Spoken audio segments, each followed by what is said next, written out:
I've been running Dungeons & Dragons games for over 30 years of my life. Am I the best dungeon master in the world? Probably not. But if you follow these 5 tips, I guarantee your players are going to have a grand old time.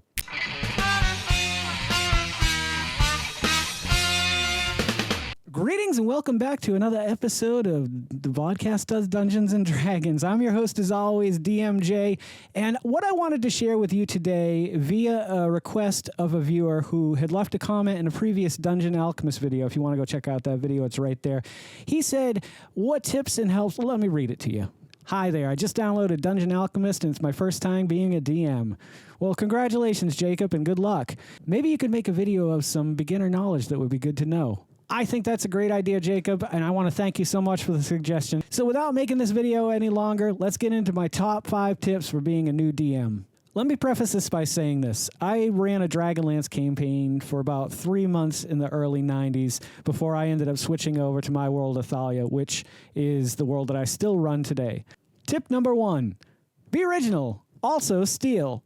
My thing is this, I think you should write your own stories. I think you should write your own world. I think doing that makes you a better DM in the long run. It's great to start off with something to get the real basics down, whether it be Forgotten Realms, Dragonlance, Planescape, whatever you want to get into, it's great, because it helps you learn the basics and gets you into a campaign setting. And then you start to notice the things that you don't love about that setting, and you can go back into your world and take some of the things that you like from those worlds. For example, in Planescape, they have Sigil, which is basically a wheel, the city that lives within the center of all things. In my world, it's called Centerspoke. Now, you can see where I kind of stole that. It's not necessarily the same wheel that occurs, but ideas that you get from other things can help materialize your world. This is tip 1A. What I mean by steal is not to directly steal from other franchises, but for example, comic books is a great way to get source material. Back in the mid-90s, I was running Thalia, and I came up with a game that I wanted all the characters to flip over to this alternate world where they would still have the knowledge they had in the previous world, except they were different characters. So Janix Spelldancer became Janix Blade Dancer. Where did I get that concept from? The Age of Apocalypse. So it's those little things you can kind of take and incorporate into your game. Sometimes an item from a movie that you've seen you could use in a game. I suggest stealing things like that, or at least the idea of it. Make it your own, bring it into your world.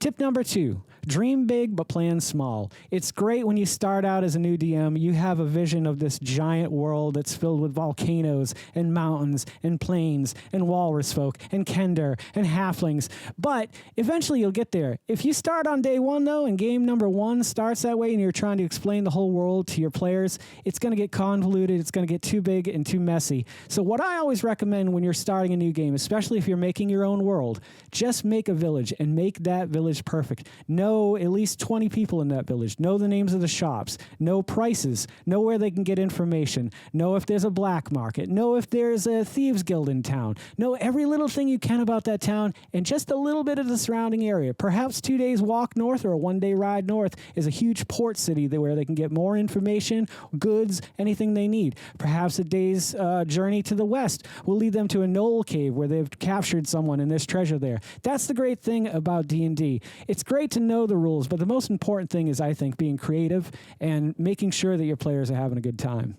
Tip number 3 is to let your players play. No matter how much work you've put into a story or what grand scheme you have for them, let them do what they want to do. They came to the table with the idea that they had full freedom of their character to do whatever they wanted to do. And I am a huge advocate for letting players do whatever they want to do.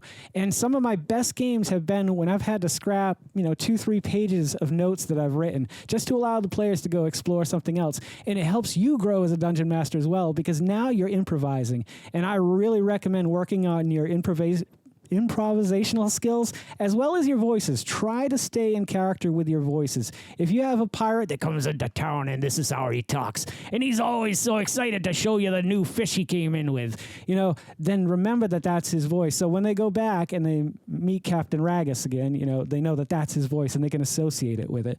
But allow your players to play in the sense that you can kind of discover your world through them. Let's say you want to send them north to that city we're talking about. Let's say it's called Porthos.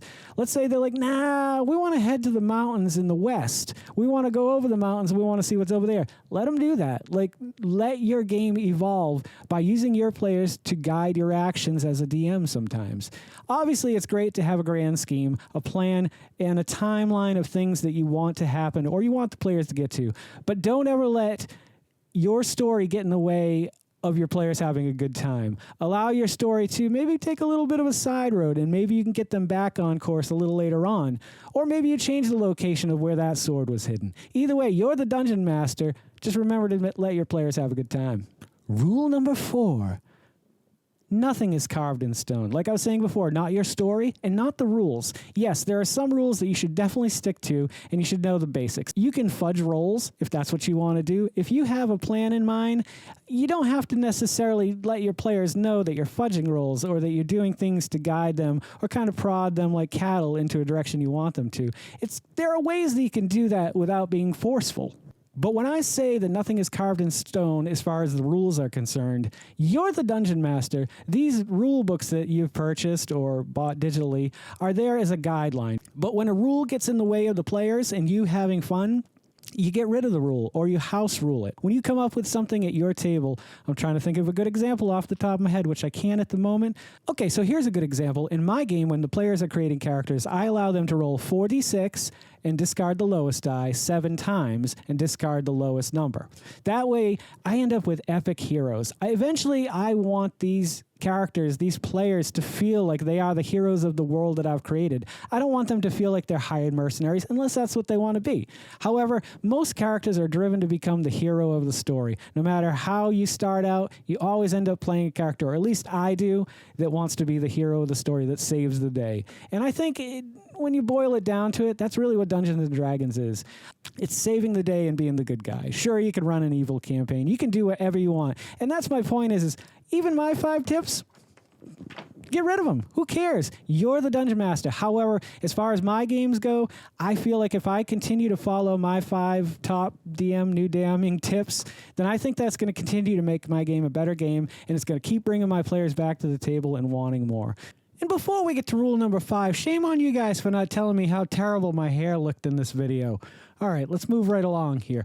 5 is the least important of all, but you should know the basic rules of Dungeons & Dragons. You should be able to run a combat scenario, know your actions, your bonus actions, what the players are capable of, how far they can move, what they can see. And that's one advantage that I would say that running a VTT, a virtual tabletop, has given me, is allowed the players to specifically see on the map what they can see within their range of vision. Those are little rules that I think are really important. I also think it's really important to get to know spells and magic items, things that you know might come in handy for the party later on down the line, scrolls that they might find that have some spells that'll be useful. I think these are huge parts of becoming a good DM. But the only thing I would say about changing rules is be consistent about them. If you're going to change how magic missile works in your game and it's not an automatic hit, or perhaps they get 2 missiles per level, whatever you decide to do with whatever you change about the rules, make sure you jot it down somewhere and keep a note. Keep a file of all your information that you've been changing and house ruling, things that you've come up with. Timelining your games is really important too in the long run. I wish I had known then 30 years ago what I know now. Start your world on a document and write down everything you think is important. When you have an idea, add it to that. Make sure you keep a timeline of when the world was created, when this party came into this world, the events that happened during their time, and anytime you have a party that runs in your game, no matter where it falls on your timeline, you now have a lot more history. And this kind of reverts back to the other rule where let the players play. Letting the players play and going around and taking those long cuts sometimes for your story, you can even explore new parts of your world that you haven't even created yet. So going over those mountains that they want to go explore, what's over them? Now it's up for you to decide. Well, there's my top 5 tips for new DMs. I really hope it helps you out. If you want to see more of these videos, let me know in the comment below. And if you're loving the content that I'm creating as much as I love creating the content that you guys were watching, would you please consider liking, commenting, subscribing, sharing, and hitting the little bell icon because it'll let you know every time I put out a new video. Don't forget to make somebody smile today and make yourself a better person tomorrow than you were today tomorrow. Let's make the world spin a little bit happier and a little bit nerdier together. Let's sing and dance in the sun and the rain as one, my brothers and sisters. Live life to the fullest and love every moment of it, because you just never know when that last moment's going to come for you. However, never live in fear of that moment. Always live in love and never let your inner child die. Take care of yourselves, take care of one another, and take care of those around you who cannot take care of themselves, for they are the ones that need it the most. And if no one has told you today that they love you, the Vodkast loves you very much, just the way you are. All right, guys, do no harm. I'm Geycen Oliveira. This is the Vodkast, and I'll catch you guys a little bit further on down the road. Take care, my friends, and happy adventuring. Don't go to sleep with a catch it in your pocket.